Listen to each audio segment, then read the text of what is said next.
ইসলাম প্রচার করতে গিয়ে আমাদের প্রিয় নবীর উপর চলেছে অকথ্য নির্যাতন, যার প্রমাণ তাইফের ঘটনা।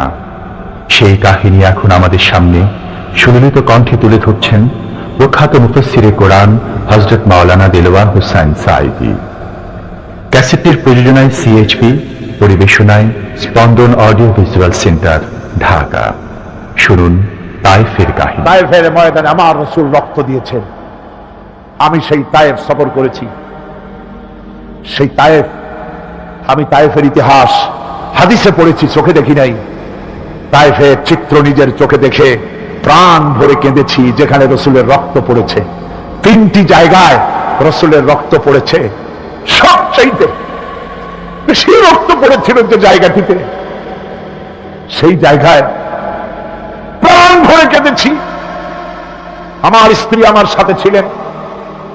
আমি তায়েফে গিয়ে লোকেরা আমাকে যখন বলল বিশ্রাম নিতে, আমি বললাম না, বিশ্রাম করব না, আগে আমারে নিয়ে যাও। আমার রাসূলকে মারছিল যে রাস্তাটা, ওই রাস্তাটা আমার আগে দেখাও।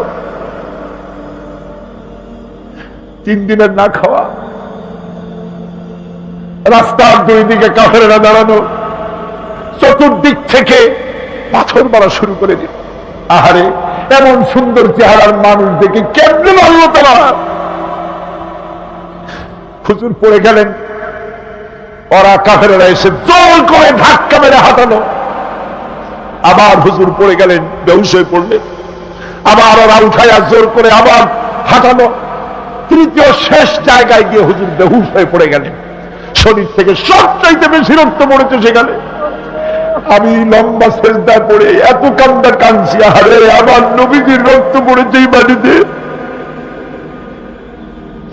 ফেরেশতারা এসে বলছেন, হে রাসূল, আপনার এই অবস্থা থেকে আকাশের ফেরেশতারা কাঁদতে কাঁদতে অস্থির হয়ে গিয়েছে।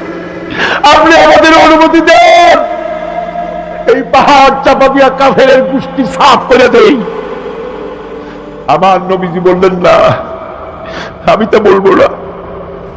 আমি তো পৃথিবীর মানুষকে প্রতিশোধ দিতে আসি নাই। আমি যদি হুকুম করি আর আমার হুকুম মতো সবগুলি যদি পাথর চাপা দিয়ে মারিয়ে ফেলে দাও, তাহলে আমি কালে পৌঁছাবো না ইলাহা ইল্লাল্লাহু মুহাম্মাদুর রাসূলুল্লাহ। সঙ্গে যায়েদ, রক্তাক্ত শরীর। আরে, যেই শরীরের দিকে মানুষ একবার তাকাইলে চোখ ফিরাইতে পারত না। হযরত আয়েশা বলেছেন, যে সমস্ত নারীরা ইউসুফ আলাইহিস সালামের দেখে হাত কেটে ফেলাইছিল, ওরা যদি আল্লাহ রাসূলকে দেখতো, হাত কাটতে কাটতে কলিজা কাটে ফেলাই দিত, টের পাইতো না। এমন মানুষের গায়ে কেমনে পাথর মারল।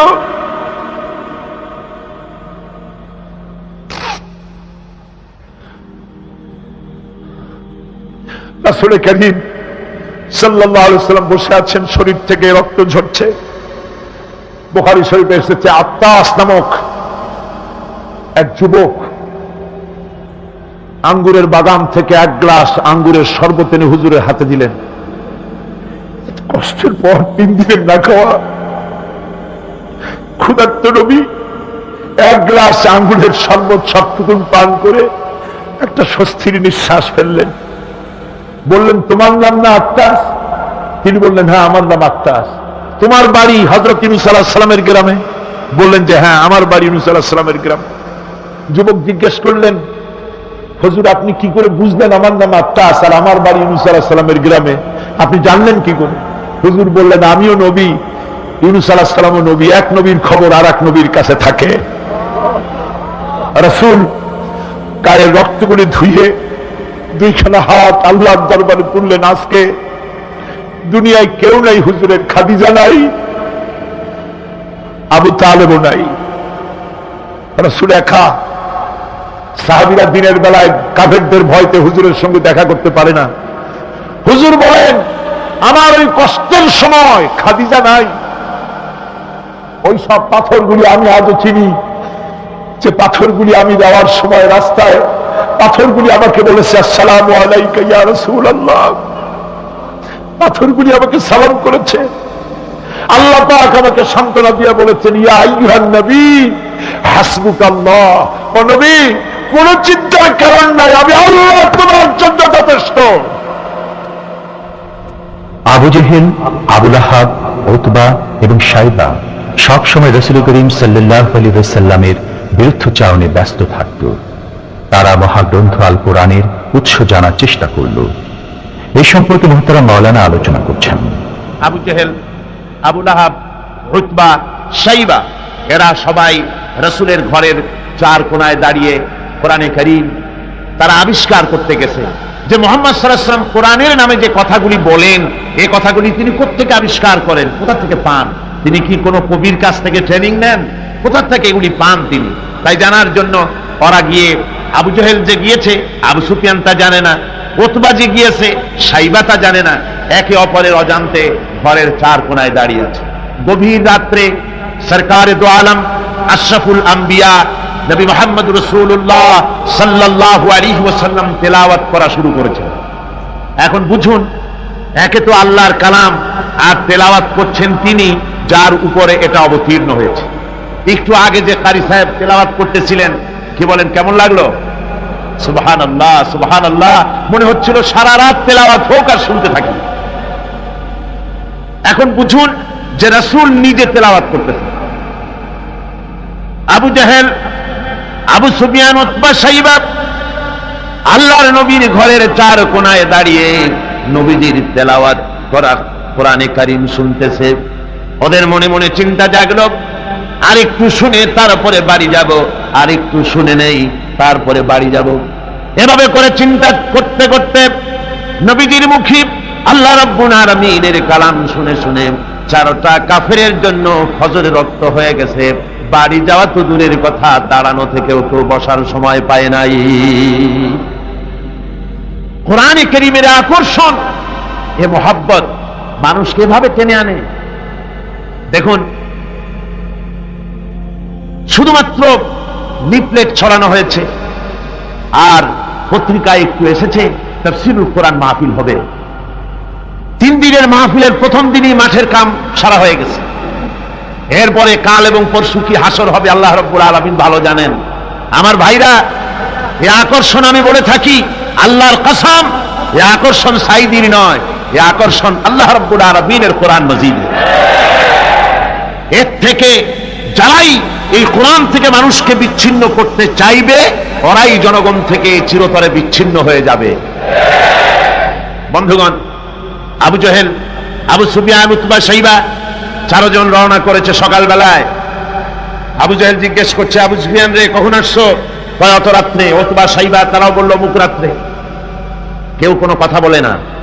আবু সুফিয়ান বলছে, ভাই আবু জেহেল, যদি তুমি রাগ না করো একটা কথা কই। হ্যাঁ, বলতে পারো। দেখুন, এই যে সারা রাত ধরে মুহাম্মদ সাল্লাল্লাহু আলাইহি ওয়াসাল্লামের মুখে আল্লাহর কালাম শুনলাম, আমার মনের বিশ্বাস, লাত মানাতের কসম করে বলতে পারি, এই কথা মানুষের বানানো হতে পারে না। এটা কোন ঐশ্বরিক বাণী হবে, এটা মানুষের। আবু জেহেল বলছে, দেখো ওই কথা তো আমারও, কিন্তু মুশকিল হলো এই, আমরা হলাম লিডার। আমরাই যদি এতে আকৃষ্ট হয়ে পড়ি, তাহলে তো আবু বকর, ওমরের মতো আমরাও পাগলামি করে বলবো, আমরা ওই দলে চলে যাব, আমরাও মুসলমান হয়ে যাব। সুতরাং আমি বুঝতে পেরেছি তোমাদের কোরআন শোনার পাগলামিতে ধরেছে। তোমরা আমার হাতে হাত দাও, তওবা পড়ো। এই জায়গায় কোরআন শুনতে আর কোনো দিন আসবে না।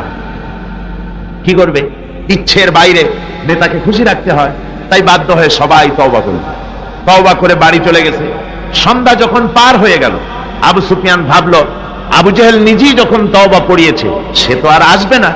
আর উতবা, শাইবা আবু জাহেলের ভয়তে যাবে না।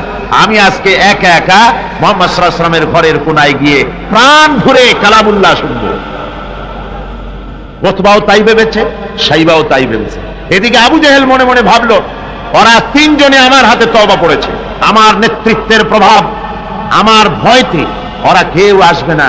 আজকে একা আমি মজা করে সারা রাত শুনবো মুহাম্মদ সাল্লাল্লাহু আলাইহি ওয়াসাল্লামের মুখে আল্লাহর কালাম। গত রাত্রের মতো আজও সব হাজির হয়ে গেছে ঘরের কোনায়। আসবেই, এটাই তো স্বাভাবিক, আসাটাই স্বাভাবিক। গত বছর কোরআনে কারীমের তাফসীরের মাহফিলে বাধা দিল। একটা পত্রিকায় দেখলাম হরতালও সফল, তাফসীরও সফল। তো আমি দেখলাম যে হেডিংটা তো খুব ভালোই, খবরটা পড়লাম। দেখলাম একটা প্রতিবেদন লিখেছেন যিনি, তিনি লিখলেন যে কোরআন বিরোধীরা তারা হরতালের ডাক দিল। এখন আজকাল পাগলে ডাক দিলেও হরতাল হয়ে যায়, কে তার দামি গাড়িটা রাস্তায় বের করে ভাঙবে? হরতালের ডাক দিয়েছে তো হরতাল হলো, কল কারখানা বন্ধ হয়ে গেল, দোকানপাট বন্ধ হলো। এখন কল কারখানার শ্রমিক আর দোকানপাটের শ্রমিক আর মালিক, সারাদিনে কোনো কাম নাই, সব তাফসীরের মাহফিলে হাজির। কথা বুঝবে? শেষ পর্যন্ত এও দেখা গেল, আমার কাছে রিপোর্ট এসেছে, যারা বাধা দিয়েছিল তারা কয় যে কিছু টাকা তো পাই, কাজে কিছু না করলে টাকাটা হালাল হয় কেমন? শেষ পর্যন্ত ওরাও চাদর মুড়ি দিয়া তাফসীরের মাহফিলের কোনায় ওরাও দাঁড়ায় গেছে। সুবহানাল্লাহ বিহামদি। এটা কোরআনের আকর্ষণ, এর থেকে মানুষকে ছুটানো যায় না, মুসলমানকে এর থেকে বিচ্ছিন্ন করা যায় না। চারো কাফের আজও এসে হাজির হয়েছে রাসূলের চার কোণে, একে অপরের অজান্তে। এরপরে রাত যখন শেষ হয়ে আসে, তখন আবু জেহেল মনে করলো আর দাঁড়ানো ঠিক না, আবু সুফিয়ান, উতবা, শাইবা ওরাও মনে করলো আর দাঁড়ানো ঠিক না। তখন অন্ধকারের ভেতর দিয়ে ছুট দিয়েছে যার যার বাড়ির দিকে। এখন অন্ধকারের মধ্যে ছুটতে গিয়ে একজন আর একজনের মধ্যে ঠেলে উঠেছে। আবু জেহেল ঠেলার চোটে ঘাবড়ে গিয়েছে, বললো কে? কয় আমি আবু সুফিয়ান। তুমি কেডা? কয় যে আমি আবু জেহেল। আবু জেহেল বলছে, আবু সুফিয়ান, কালকে তুমি আমার হাতে তওবা পড়লে, আজকে আসলে কেন? কয় যে দেখো, মাতবাড়ি সব জায়গায় চলে না, খুবই আসলা কেন সেটা কওয়া। চারজন চলতেছে। আবু জেহেল বলল যে শোনো, কোরআনে কারীম শোনা থেকে মানুষকে আমরা বন্ধ করতে পারবো না, আইন পাশ করতে হবে, আইন করে কোরআন শোনার পথকে রুদ্ধ করে দিতে হবে। এরপরে তারা আইন পাশ করলো। কি আইনটা পাশ করলো? আল্লাহ রাব্বুল আলামিন কোরআনে কারীমে সে ওদের সেই আইনটা, ওরা যেটা পাশ করলো ওইটা কোরআনে কারীমে আল্লাহ কোট করে রাখলেন। যেহেতু আবু জেহেল মরে যাবে, কিন্তু তার নাতিরা তো মরবে না, ওর নাতিরা তো থাকবে কিয়ামত পর্যন্ত, ওর দৌহিত্র, ওর পৌত্র যা কিছু আছে এগুলো বেঁচে থাকবে দীর্ঘদিন। ওরাও যে এই একই আচরণ করবে তা যেন মুসলমানেরা বোঝে, এই জন্য ওদের সেই আইনটা আল্লাহ রাব্বুল আলামিন, ওরা বলল কি কোরআন সম্পর্কে, তা কোরআনে কারীমে আল্লাহ কোট করে রাখলেন কি? وقال الذين كفروا لا تسمعوا لهذا القرآن والغوا فيه। আজকে এই প্রথমই তেলাওয়াত হয়েছে আয়াত। আমার বন্ধুগণ, আল্লাহ পাক কোরআনে কারীমে বলছেন, কাফেররা সিদ্ধান্ত নিল লা তাসমাউ লিহাযাল কুরআন, কোরআন শরীফ শুনো না, কোরআন শরীফ, কোরআনে কারীম শুনতে যেও না। ওয়াল গাও ফি, কোরআন তো শুনবেই না, বরং কোরআনের আলোচনা, কোরআন যেখানে আলোচনা হয়, তেলাওয়াত হয়, সেখানে বাধার সৃষ্টি করো, বাধা দাও, ডিস্টার্ব করো, সর্বরকমের বাধার দিয়ে কোরআনে কারীম শোনার পথকে বন্ধ করে দাও। হাজারো প্রচেষ্টা চললো কোরআনে কারীম বন্ধ করে দেওয়ার জন্য, কিন্তু কোরআনে কারীম এটা কি বন্ধ হওয়ার জিনিস? কি বলেন, বন্ধ হওয়ার জিনিস? ওরা বললো কি যে যদি ডিস্টার্ব করো, যদি এভাবে বন্ধ করে দিতে পারো, তাহলে তোমরা জয়ী হতে পারবে, আর যদি কোরআনের আন্দোলন চলে তাহলে তোমরা জয়ী হতে পারবে না, তোমাদের ক্ষমতা শেষ হয়ে যাবে। আমার ভাইরা, রাসূল পাক সাল্লাল্লাহু আলাইহি ওয়াসাল্লাম হজের মৌসুম এলো, কাবা শরীফের কোনায় বসে তেলাওয়াত করতেছেন। আবু জেহেল করেছে কি, ঘরে বাইরের থেকে যত হাজিরা এসেছে হজ করতে, ওদের তাঁবুতে গিয়ে গিয়ে বলছে, শোনো, আমাদের দেশে একটা পাগল, নাম তার মুহাম্মদ, নাউযুবিল্লাহি মিন যালিক, বলছে নাম তার মুহাম্মদ সাল্লাল্লাহু আলাইহি ওয়াসাল্লাম, তাকে জেনে ধরেছে, খবরদার তার কথা শুনতে যাও না, সে একটা পাগল মানুষ, তার কাছেও যাও না, কি বলে তাও শোনো। এখন অবস্থাটা এই হয়েছে, বাইরের থেকে যারা এসেছে তারা তো মুহাম্মদ সাল্লাল্লাহু আলাইহি ওয়াসাল্লামের নাম জানে না। আবু জেহেল নিজে গিয়া ঘরে ঘরে হুজুরের নামটা পরিচয় করায় দিয়ে আসে। এরপরে এই সমস্ত মানুষের একটা কৌতূহল, এই কোন জিনিস সম্পর্কে মানুষকে যদি নিষেধ করা হয়, সেই জিনিসটা জানার জন্য, দেখার জন্য মানুষের কিউরিসিটি জাগে বেশি। এখন যখন নিষেধ করা হলো, লোকেরা ভাবলো নেতা বলেছে শুনবো না কি বলে, কিন্তু পাগলটা কেমন একটু দেখে আসি না। চলে গেছে কাবা শরীফের পাশে, যায়া রাসূল সাল্লাল্লাহু আলাইহি ওয়াসাল্লামের চেহারা মোবারকের দিকে, তার চেহারা আনোয়ারের দিকে যখন এরা তাকিয়েছে, রাসূল পাক সাল্লাল্লাহু আলাইহি ওয়াসাল্লামের চেহারা মোবারকের দিকে তাকিয়ে ওরা বলছে, এই লোকটা কি পাগল হতে পারে? এত সুন্দর চেহারার মানুষ, সে কি কোনোদিন পাগল হতে পারে? নিশ্চয়ই পারে। রাসূল পাক সাল্লাল্লাহু আলাইহি ওয়াসাল্লামের চেহারা মোবারক, সুবহানাল্লাহ, মানুষের যদি নজর পড়ে যেত আল্লাহ রাসূলের প্রতি, সেই চেহারা থেকে মানুষ চোখ ফিরাতে পারত না। হাদিস শরীফে এসেছে রাসূল যখন ঘেমে যেতেন, ঘামের বিন্দুগুলি যখন গলার উপরে, কপালে, গালের উপরে যখন জমতো, দূরের থেকে এটাকে মুক্তোর দানার মতো বলে মনে হতো। এত সুন্দর চেহারা আল্লাহ রাব্বুল আলামিন তাকে দিয়েছিলেন। ওরা বলল, এই লোক কি কোনোদিন পাগল হতে পারে? আমরা তো পাগল দেখেছি, চুলগুলো থাকে উস্কো খুস্কু, দাড়ি একটা থাকে এদিক আর একটা থাকে ওদিক, দাঁতে থাকে ময়লা, চোখগুলো থাকে উদাস উদাস ভাব, হাতে থাকে নখ, জামা কাপড় ময়লা বিশ্রী, এই তো পাগলের পরিচিতি। আর এত সুন্দর সুবিন্যস্ত শ্মশ্রু মণ্ডিত সুন্দর চেহারা, মাথার চুলগুলো এত সুন্দর ভুরু, টানা টানা আঁখি, এত সুন্দর মানুষ আমরা জীবনে কোনোদিন দেখি নাই। এ তো কখনো পাগল হতে পারে না। দেখি না বলে কি, কানের থেকে আঙ্গুল খুলে ফেলেছে। আর অমনি রাসূল পাক সাল্লাল্লাহু আলাইহি ওয়াসাল্লামের তেলাওয়াত করা কালামে পাক ওদের কানের মধ্য দিয়া ঢুকে কলিজায় স্পর্শ করেছে। আমার বন্ধুগণ, শুনতে শুনতে বহিরাগত লোকগুলির চোখ দিয়া পানি পড়া শুরু করে দিয়েছে এবং নিজেদের অজান্তে নিজেদের মুখ থেকে, ওদের মুখ থেকে বেরিয়ে গেল, আশহাদু আল্লা ইলাহা ইল্লাল্লাহু ওয়াহদাহু লা শারীকা লাহু ওয়া আশহাদু আন্না মুহাম্মাদান আবদুহু ওয়া রাসূলুহু। কাফেরদের সাথে রাসূলুল্লাহ সাল্লাল্লাহু আলাইহি ওয়াসাল্লাম হুদায়বিয়ার সন্ধি করেন। এর কিছু কিছু শর্ত সাহাবীদের পক্ষে মানা খুবই কষ্টকর ছিল, কিন্তু কৌশলগত কারণেই তারা এই চুক্তি মেনে নিয়েছিলেন। এবারে প্রসঙ্গ হুদায়বিয়ার সন্ধি।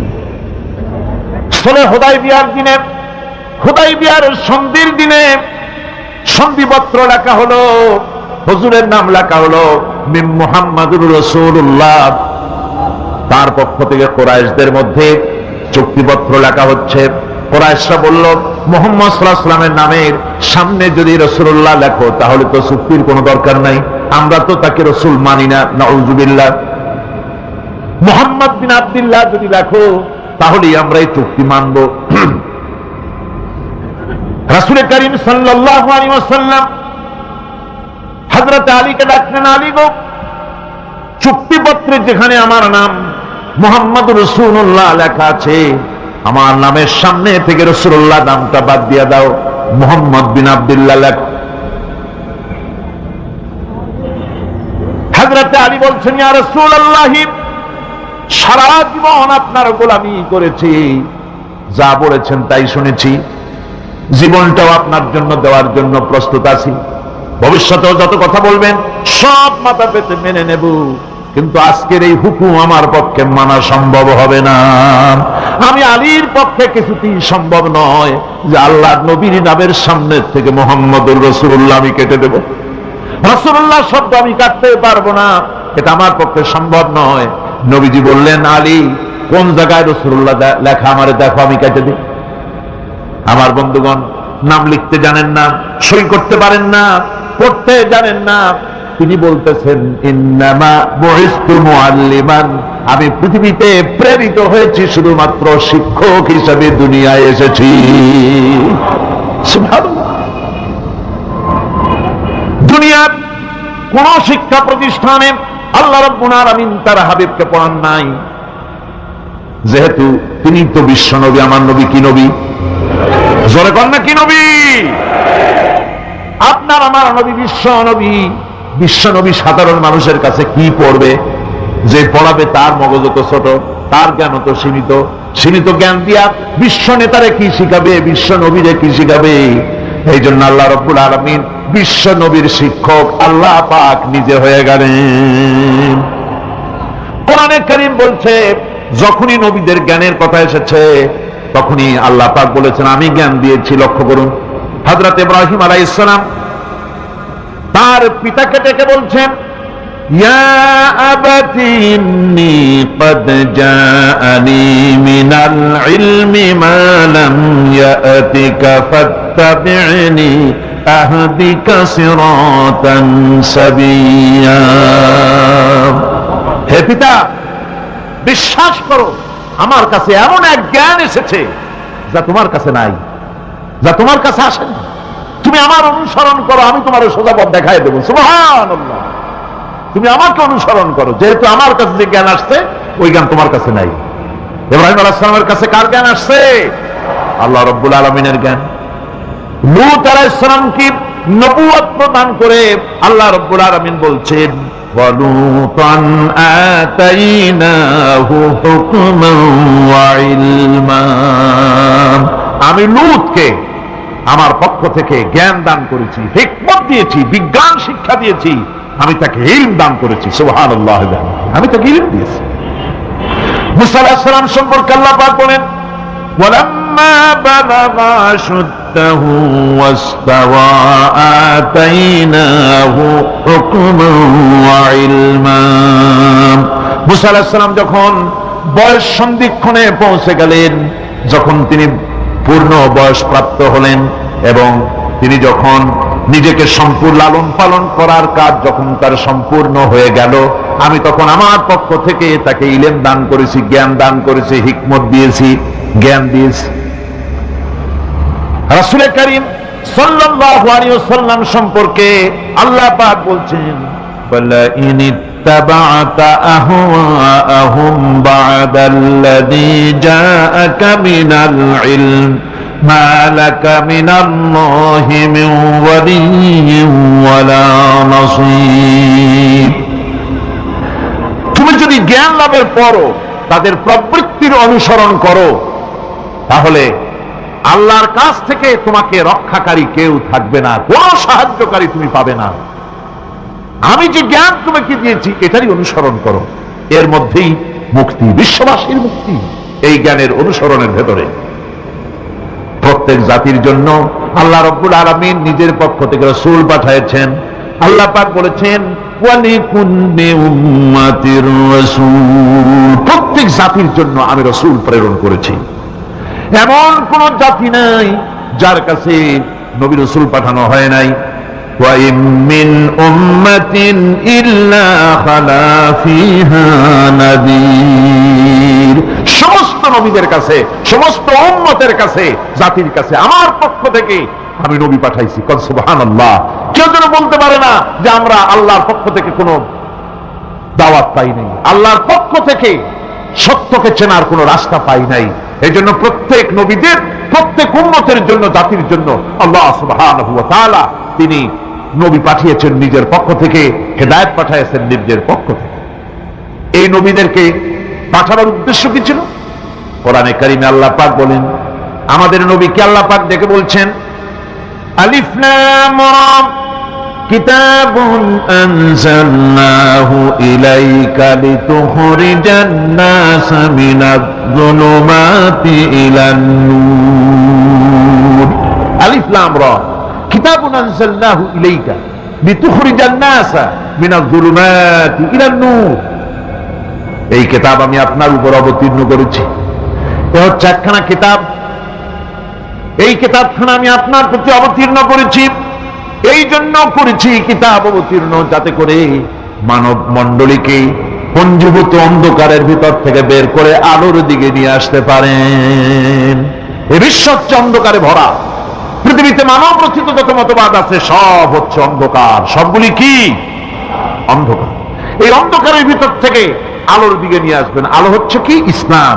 আলো হচ্ছে কোরআন। কোরআনের দিকে নিয়ে আসবে, ইসলামের দিকে নিয়ে আসবে। সেই জন্য আমি আপনার প্রতি এই কোরআন অবতীর্ণ করেছি। আমার ভাইয়েরা, সকল আসমানি কিতাবের উপরে আমাদের ঈমান আনা লাগবে। শুধুমাত্র কোরআন শরীফের উপরে নয়, সকল কিতাবের উপরে ঈমান আনতে হবে।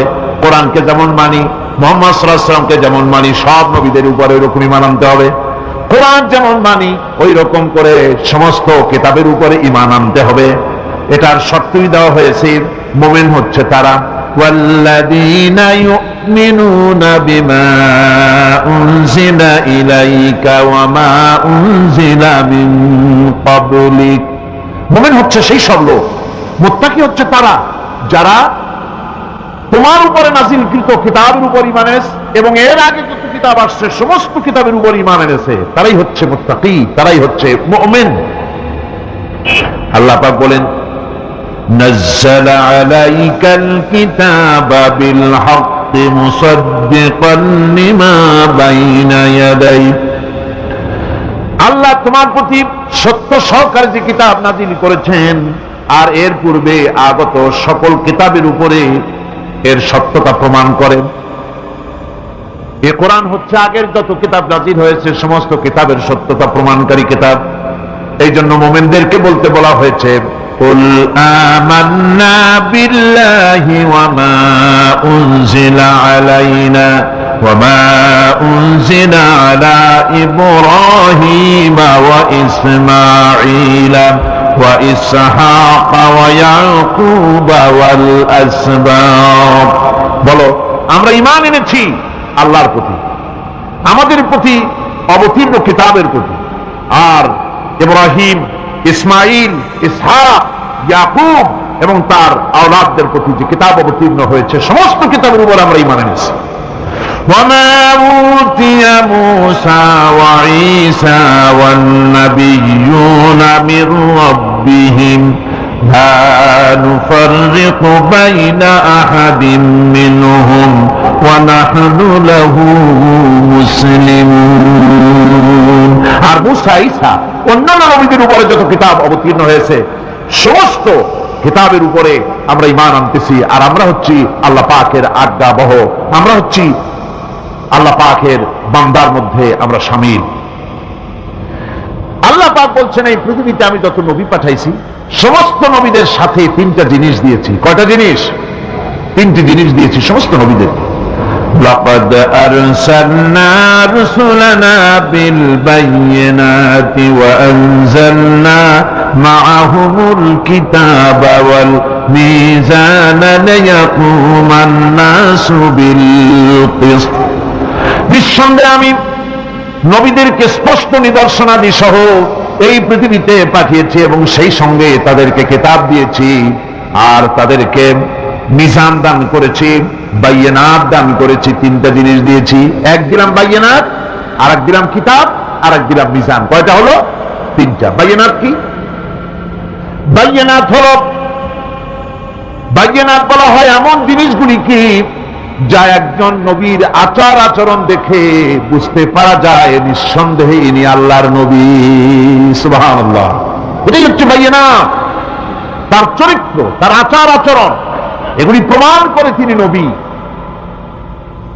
আমার বন্ধুগণ, হযরতে খাদিজা রাদিয়াল্লাহু তাআলা আনহা যখন ইসলামের দাওয়াত পেয়েছিলেন, আল্লাহর নবীর পক্ষ থেকে যখন দাওয়াত পেলেন, নবুয়তের তাওহীদের যখন দাওয়াত পেয়েছিলেন, একজন স্ত্রী হিসেবে তার স্বামীর প্রতি এত শ্রদ্ধা, স্বামীর প্রতি এত ভক্তি শ্রদ্ধা, অনাবিল ভক্তি শ্রদ্ধা, যার কারণে হযরতে খাদিজা একটা মুহূর্তের জন্য, এক সেকেন্ডের জন্য দেরি করেন নাই, কোনো প্রশ্ন তোলেন নাই যে আপনি নবী হইলেন কেমনে, অথবা আপনার মধ্যে তো এই জিনিস দেখছি, আপনি নবী হইলেন কেমনে, এমন কোনো কথা বলেন নাই।